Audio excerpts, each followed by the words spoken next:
São 13 horas em Cabo Verde. Momento para atualizarmos as notícias aqui na Crioula FM.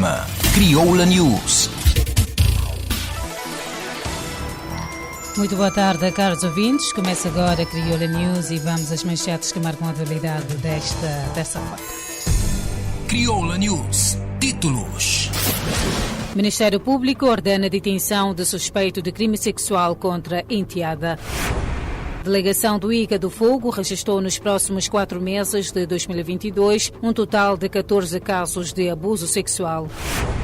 PAICV desafia governo a publicar minuta de contrato de concessão dos aeroportos ao grupo Vons Airports.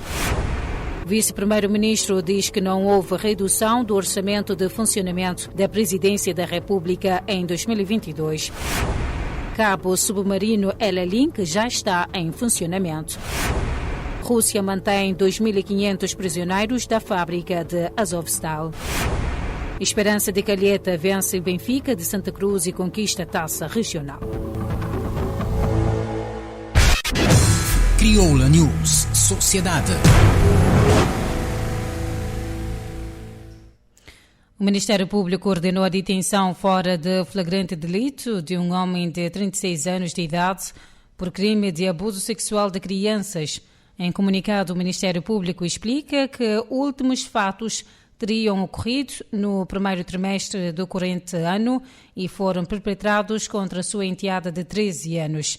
Efetivada a detenção e submetido ao primeiro interrogatório judicial e em conformidade com o requerimento do Ministério Público, foi aplicada ao arguido a medida de coação de apresentação periódica às autoridades.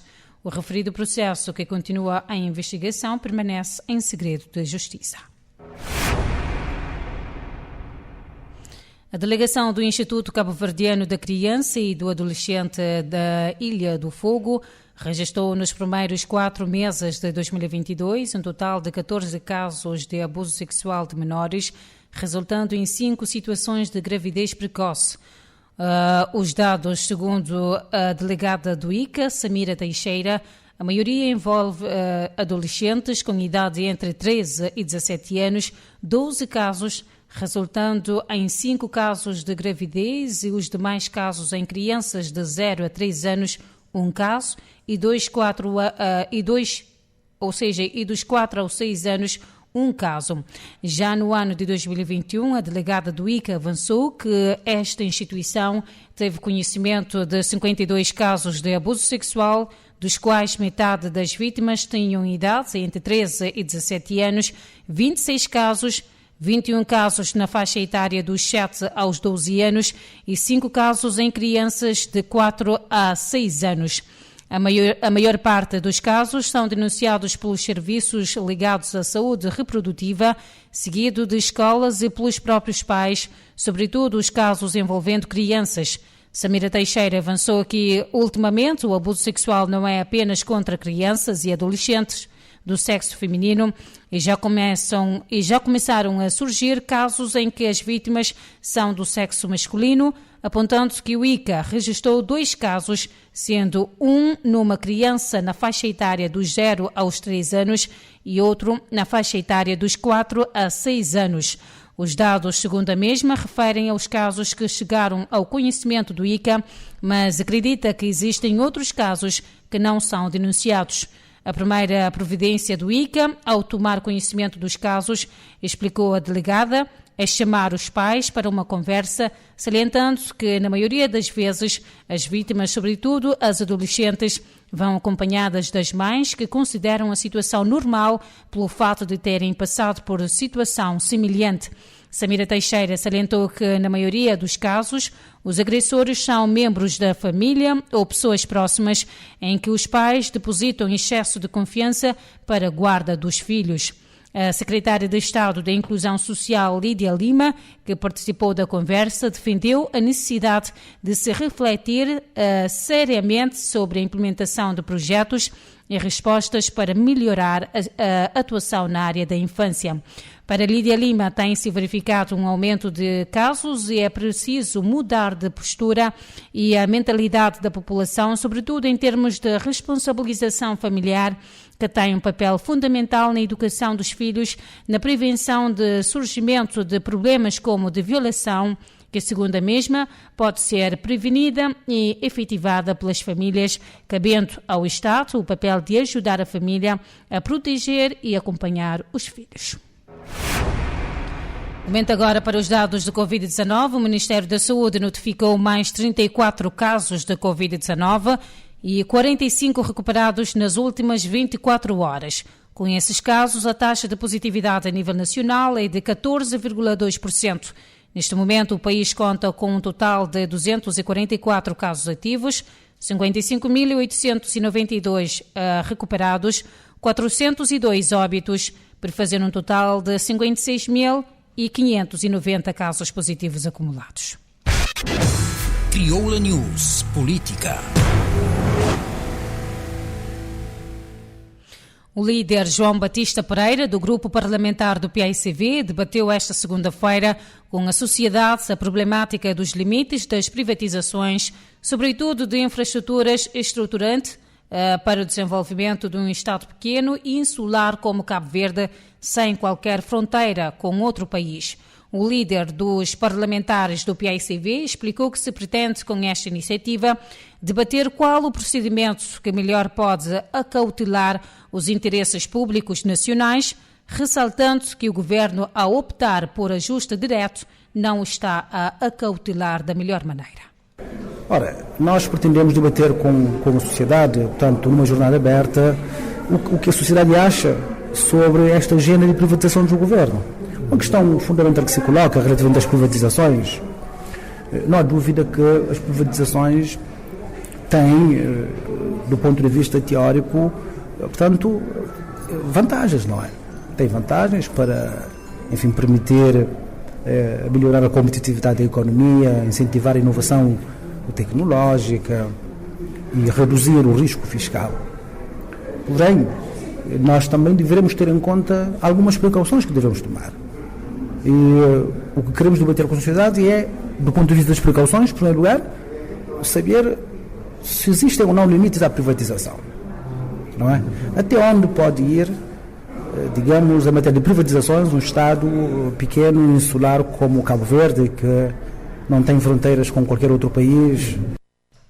João Batista Pereira enumerou a opção que considerou ser errada, como a CV Interilhas, a concessão dos transportes marítimos Interilhas, a privatização dos TRCV e a concessão dos aeroportos, sublinhando que a cedência é uma gestão única que claramente não permite que o país conheça outros interessados e outras propostas para poder sindicar a opção do governo.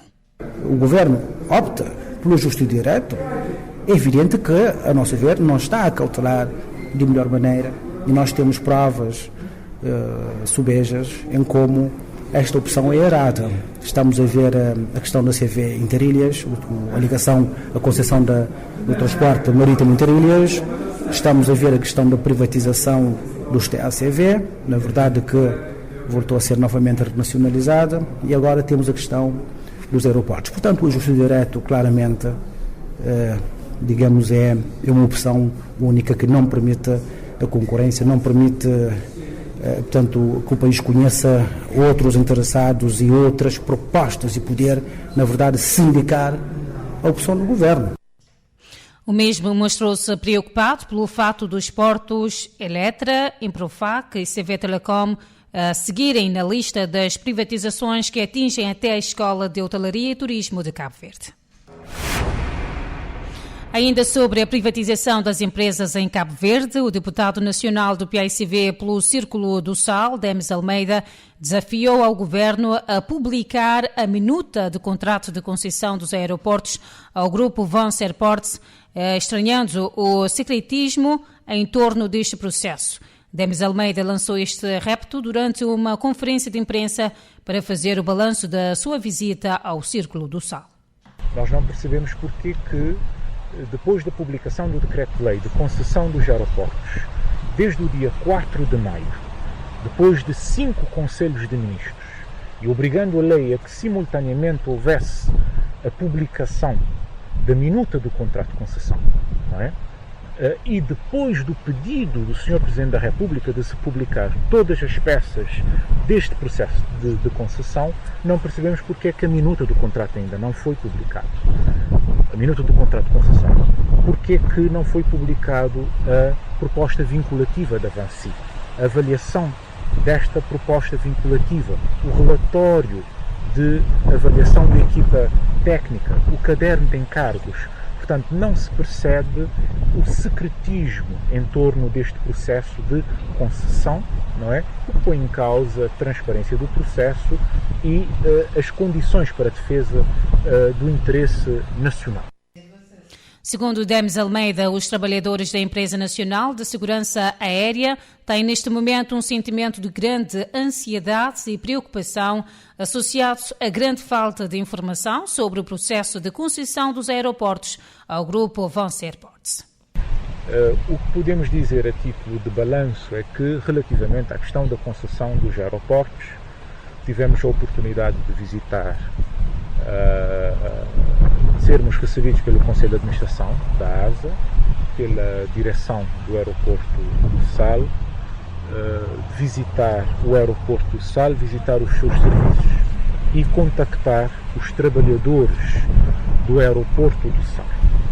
E podemos constatar que estes trabalhadores têm, neste momento, um sentimento de grande ansiedade, de grande preocupação. Mas notamos também que há uma situação de grande falta de informação dos trabalhadores da ASA e do aeroporto do Sal relativamente a esse processo de concessão dos aeroportos.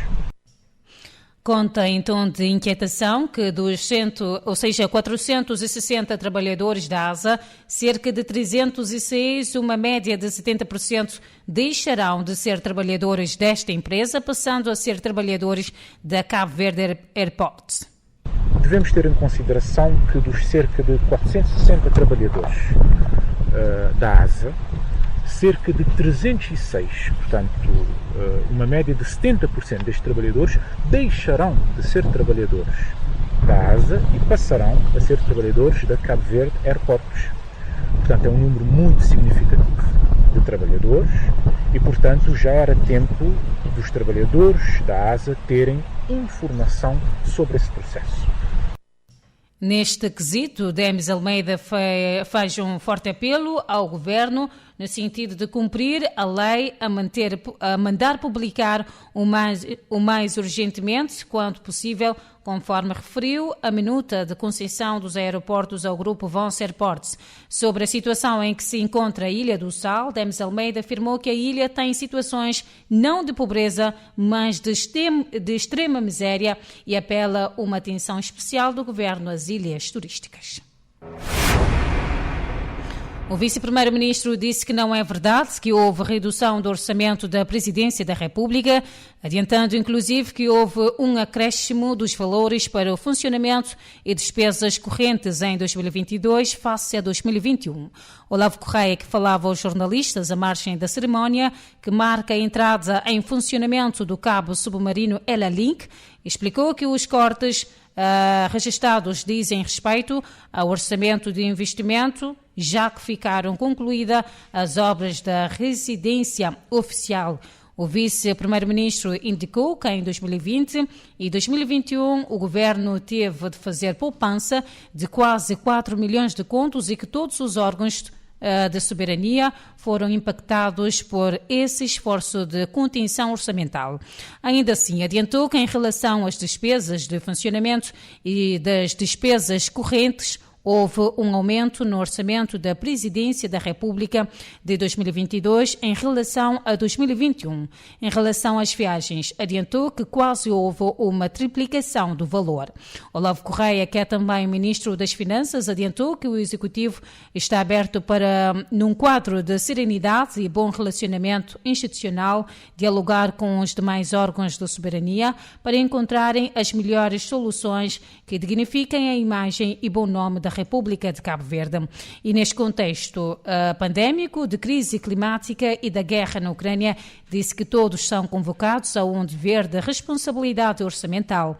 Recorda-se que o Presidente da República, José Maria Neves, esteve ausente na Cimeira Extraordinária do Acre, que teve lugar no dia 4 de julho, tendo sublinhado na altura que as razões logísticas e orçamentais são o único impedimento da sua não participação.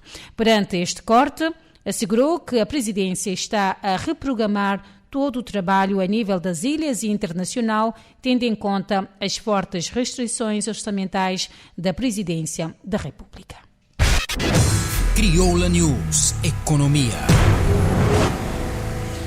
O mais recente cabo de fibra óptica, cabo submarino Ela-Link, já está em funcionamento. Segundo uma nota da Cabo Verde Telecom, trata-se de um cabo submarino de fibra óptica de última geração projetado para atender a demanda de tráfego entre a Europa e a América Latina, com possibilidade de inclusão do tráfego da região da CDAO a partir de Cabo Verde.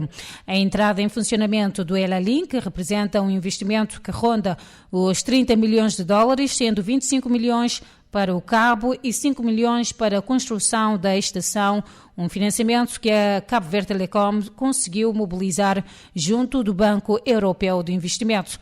O presidente do Conselho da Administração da CV Telecom, João Domingos Correia, disse que com a aposta no Ela-Link, Cabo Verde quer atingir 2 grandes objetivos, sendo a primeira, securizar o sistema de comunicação e, segundo, é aproveitar das potencialidades do cabo Ela-Link para começar a fazer negócio digitais em Cabo Verde. Por sua vez, o primeiro-ministro Ulisses Correia Silva considera que o cabo submarino Ela-Link é um fator importante na transformação de Cabo Verde como hub digital em África e no Atlântico Médio. Ulisses Correia Silva sublinhou igualmente que esse empreendimento, que contou com a parceria da União Europeia e o financiamento em 25 milhões de dólares do Banco Europeu de Desenvolvimento, marca uma nova era nas telecomunicações e no acesso à internet em Cabo Verde. Conforme o chefe do governo, o mesmo vai aumentar a competitividade do país e responder aos requisitos cada vez mais exigentes do país de ter internet com conectividade e a velocidade de transmissão de grande quantidade de dados e a grande distância. A intenção do governo, segundo o primeiro-ministro, é aumentar o peso da economia digital no produto interno bruto, neste momento estimado em 6% para 25%. Neste sentido, frisou que, para além do Ela-Link, o cabo regional que liga Dakar à praia está praticamente finalizado, devendo entrar em funcionamento para permitir o melhoramento considerável da banda larga total para a exportação internacional de Cabo Verde e Senegal entre os países da África Ocidental. Com esta nova conectividade, as ilhas de Cabo Verde terão maior diversidade e resiliência dentro da infraestrutura de telecomunicações, bem como acesso à capacidade que contribuirá para a rápida evolução do crescimento da internet e dados 5G na região. Crioula News, Cultura. A Edilidade Micaelense já lançou o concurso público para a realização do Festival 15 de agosto de 2022, a ter lugar nos dias 12 e 13 de agosto, por altura da festa da cidade. De acordo com o anúncio tornado público na página do Facebook da Câmara Municipal de São Miguel, o concurso tem por finalidade a concessão da organização, produção e comercialização do referido festival de música, que é anualmente realizado no âmbito das festividades da cidade Nossa Senhora do Socorro, assinalado a 15 de agosto. Segundo a autarquia, o custo dos documentos é de 15 mil escudos, não reembolsável. Os documentos relativos ao presente concurso podem ser obtidos durante as horas normais de expediente de segunda a sexta-feira, das 8 horas às 15 horas, no balcão único da Câmara Municipal de São Miguel. Conforme a edilidade dos interessados devem entregar as propostas contra recibo no balcão único da Câmara Municipal de São Miguel até às 10 horas do dia 20 de junho do corrente ano, não sendo aceites as propostas entregues depois desse prazo. Entretanto, a autarquia micaelense avisa que o critério de adjudicação passa pela avaliação e classificação das propostas melhor classificada, sendo que serão levados em causa os fatores como preço, experiência profissional, plano estratégico e viabilidade do orçamento. O ato público de abertura das propostas terá lugar no Salão Nobre dos Passos do Conselho, pelas 10h30, no dia 20 de junho de 2022. Momento agora para uma curta pausa e voltamos dentro de instantes. Crioula News. Aqui você mantém informado. Crioula FM.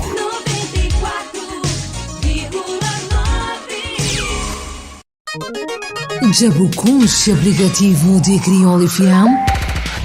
Fica para dentro de notícias, eventos, programação, novidade musical, página de Facebook e outras informações na boa rádio preferido. Download é gratuito e está disponível na Apple Store para iPhone e na Google Play para Android. Baixa agora e aproveita. Crioula FM. Bom rádio. Crioula FM. Era tudo o que você queria. Crioula News. Renovados os votos de boa tarde. Momento agora para a atualidade internacional e desportiva. Crioula News Internacional. A Rússia mantém prisioneiros de cerca de 2.500 soldados que foram capturados na siderúrgia Azovstal, na cidade costeira ucraniana de Mariupol, afirmou o presidente da Ucrânia. No encontro com jornalistas divulgados por meios de comunicação social do país, Volodymyr Zelensky reconheceu, porém, que é difícil precisar quantos soldados foram levados do complexo siderúrgico de Azovstal depois de semanas de bloqueio e bombardeamento. O chefe de Estado ucraniano disse que o Ministério da Defesa ucraniano está a trabalhar na libertação dos soldados, não avançando pormenores sobre a operação. Zelensky considerou que os russos não torturam os defensores ucranianos de Azovstal porque não é do seu interesse fazê-lo. O exército ucraniano defendeu a cidade portuária de Mariupol, no mar de Azov, ao longo de mais de 80 dias. A retirada dos soldados ucranianos que se tinham refugiado nas instalações do complexo, bloqueado pelos invasores russos, começou a 16 de maio e durou vários dias. Crioula News Desporto. A Seleção Nacional de Futebol procura os primeiros pontos na qualificação para o CAN 2023, defrontando hoje às 16h30 no estádio Marrakech, a congênere do Togo, em jogo da segunda jornada do Grupo B. Cabo Verde vai entrar em campo na qualificação de anfitrião devido às restrições por parte da CAF, dos Estados Nacional da cidade da Praia, e em São Vicente. No outro jogo do grupo, Burkina Faso, que venceu Cabo Verde 2-0 no jogo de estreia, defrontou Eswatini, empatou os 2 golos com o Togo, partida a disputar-se em Joanesburgo, na África do Sul. A fase final da edição 2023 do CAN será realizada na Costa do Marfim e deverá contar com a participação de 24 seleções africanas. A Esperança de Calheta São Miguel conquistou domingo a Taça Santiago Norte em futebol ao vencer o Benfica de Santa Cruz na final por 1-0 no jogo disputado no Estádio Municipal do Tarrafal. O único golo do desafio foi apontado na primeira parte por intermédio de Caran. no jogo em que a formação micaelense teve que recuar para defender o resultado. Após o término do campeonato da primeira divisão, também conhecido por Liga Santiago Norte, do campeonato sub-17 da Taça Santiago Norte, o próximo passo da Associação Regional de Futebol de Santiago Norte e a conclusão do campeonato de segundo escalão e realização do campeonato feminino. Crioula News. Portanto, pomos um ponto final nesta edição. Fique bem e na companhia da Rádio Crioula FM. Crioula News. Informação atualizada da segunda a sexta-feira, aqui na Crioula FM. 94.9, 88.5. Crioula FM. Rádio digital. Todo dia te tocar sempre melhor. Todo dia te trazer sempre novidade. Todo dia na melhor companhia. Crioula FM digital. Com programação 100% crioulo. Crioula FM, a rádio que está frente do tempo.